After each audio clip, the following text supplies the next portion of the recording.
Now let's talk about dreams. Do you share your dreams with other people?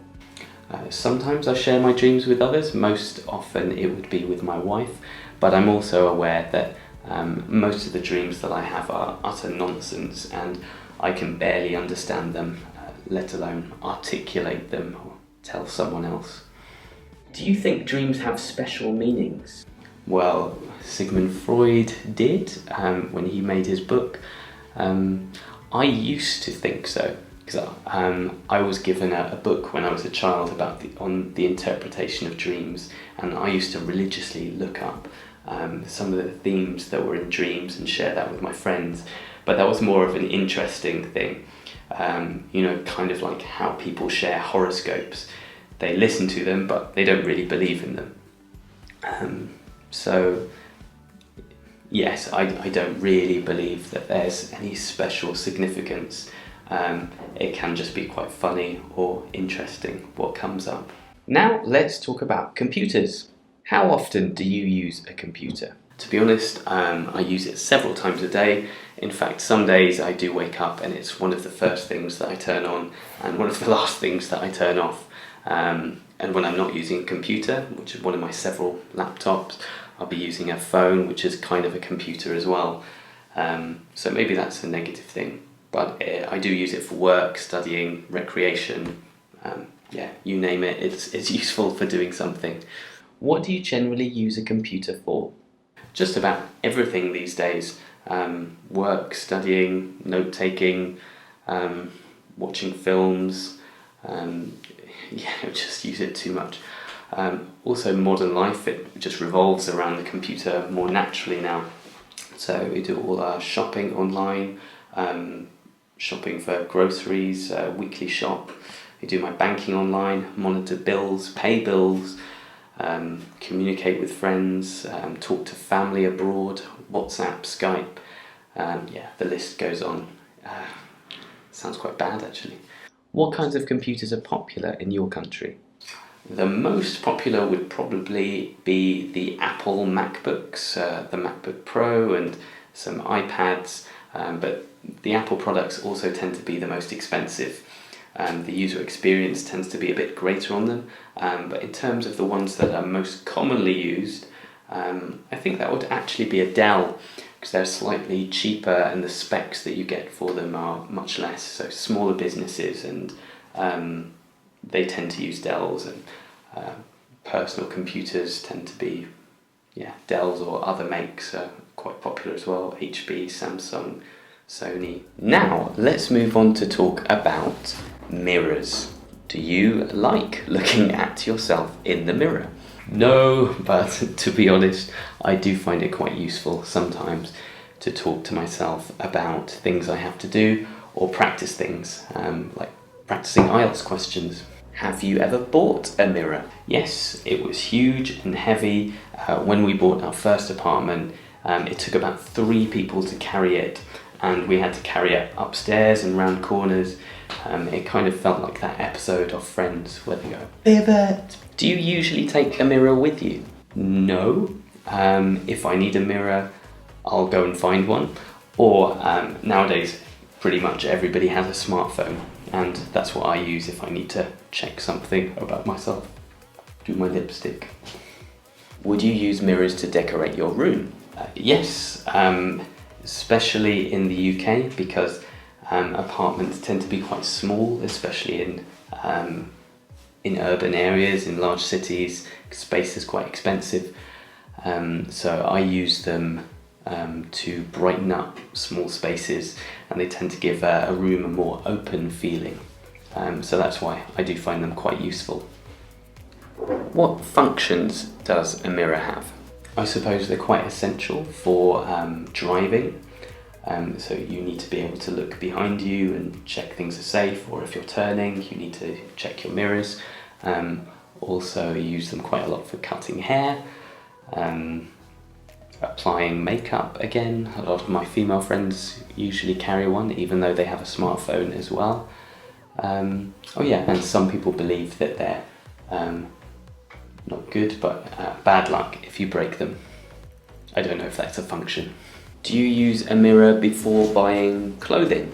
Well, I prefer to, just to check that things fit and you can see yourself from other directions which you're not used to seeing yourself. But nowadays, most of the shopping that I do is online and that's just not possible. So yeah, I guess I've been more used to not checking things before I buy them. Do you think a mirror is a good decoration? It can be good for communicating a certain style. Like I live in France at the moment, so a popular style is Belle Epoque, where you have quite elaborate mirrors. Back in the UK, there are lots of Victorian and old antique style mirrors. For me personally, I much prefer the just modern, sleek, just normal looking mirrors that show your face in them. That's all I need.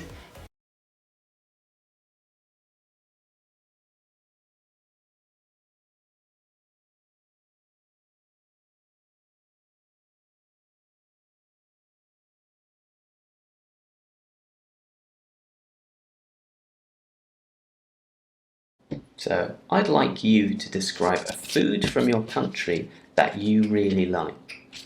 You have 1 to 2 minutes to speak about this topic, so don't worry if I stop you and I'll tell you when the time is up. Okay? So could you please start speaking now, please? I'm going to talk about a dish from my country that I'm really mad about. Now, England's not traditionally known worldwide for its great cuisine, but this food that I really love is a roast dinner, and I think most English people would agree with me that it is an amazing meal. So generally in a roast dinner you'd have roast potatoes, perhaps some mushy peas, lots of other different types of veg like runner beans, maybe carrot and swede mash, cauliflower, maybe kale. You definitely have some Yorkshire puddings, the bigger the better, and drizzled with loads of delicious gravy over the top. And you'd usually have that with either roast beef or lamb, perhaps turkey if it was Christmas Day. But yeah, it's absolutely amazing. I guess I first had it at my grand's house. When I was young, she cooked quite a lot. Nowadays, I usually only eat it when I'm back in England, either at my grand's house, sometimes if I go to a pub on a Sunday. Yeah, but it's not so common. Usually it would be with family. Nowadays, I suppose it's important in our country because it's associated with special occasions. Like for me, I'd associate it with Christmas Day, and that was always a lovely time for getting together with family.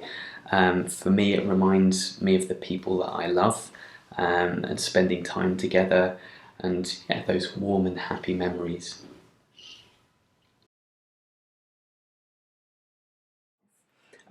In the last 5 minutes of this test, I'd like to talk to you about some more general questions related to this. Why do you think adapting to change is difficult for some people? Well, probably lots of reasons. I think particularly for people who have Asperger's or autism, that they find change particularly challenging. And amongst the general population, I'd say it's definitely something that depends on the person. There are some people who are quite flexible and open and adaptable, whereas there are also some people that I know, I'm not so great to say who have more rigid personalities and they are quite, how do you say, resistant to change, particularly when something's fixed in their minds. So, yeah, it depends. Is it easy for old people to change? To be honest, I think it's a bit of an overused stereotype that you can't teach an old dog new tricks. But it totally depends on the person. There are people like my granddad who is well into his 80s now and he embraces change and technology quite readily. For example, he can use Skype and WhatsApp, respond to messages, and he's quite able to use not all aspects, but most aspects that are needed on the internet. And there are others, like my grandmother, who is, well, she would describe herself as a Luddite, i.e. somebody who resists all sorts of technology. Do people usually change their routine?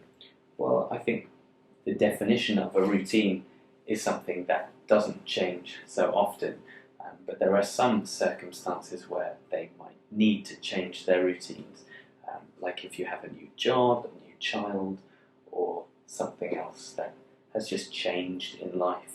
Do you think change is good? I think, again, it sort of depends on the change. You can have good changes, you can have bad changes. An example of a good change would be a promotion, a change of job to something that you really like. So those changes are good. Bad changes, or those that we might not really want, are those like being in an accident, being ill, or generally something bad happening. The interesting thing about change, in my opinion, is that even when bad things do happen, I think we can make positive experiences out of them by learning from them and changing ourselves because of it. Do young people like to change plans?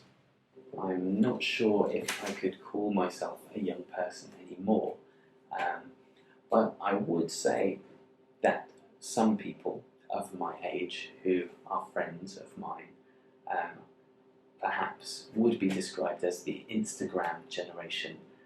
They are a little more prone, I'd say, to changing plans. For example, if I make an appointment, not an appointment, but we arrange a meeting with friends, I'd say my younger friends are more likely to cancel at the last minute than my older friends. And I think maybe because younger people tend to be a bit more laissez-faire, or they expect that we could just WhatsApp each other to change plans, or maybe they think it's not really a big deal to turn up late or to change things at the last minute. Personally, I don't like to change plans, not when I've arranged something with someone, because I feel it's a commitment, and I prefer it when people don't do that to me. What are the common reasons when people need to change plans? I'd say if there was a problem of some kind, for example a leak, maybe someone needs to come to the house, there's some kind of emergency that isn't usual, perhaps trains are delayed, or just they have a work deadline that they really have to meet. Generally, I like to give people the benefit of the doubt, so if they do change plans, then, it's not going to kill me, so that's fine. What are some of the major changes that occur to people throughout their lives? Well, I suppose some of the things I've already mentioned, such as having a baby, changing jobs, moving houses. Those are some of the more stressful things. If you have the right mindset, then you can see all change, positive or negative, as developmental to help you to become a better person. Thank you. That's the end of the exam.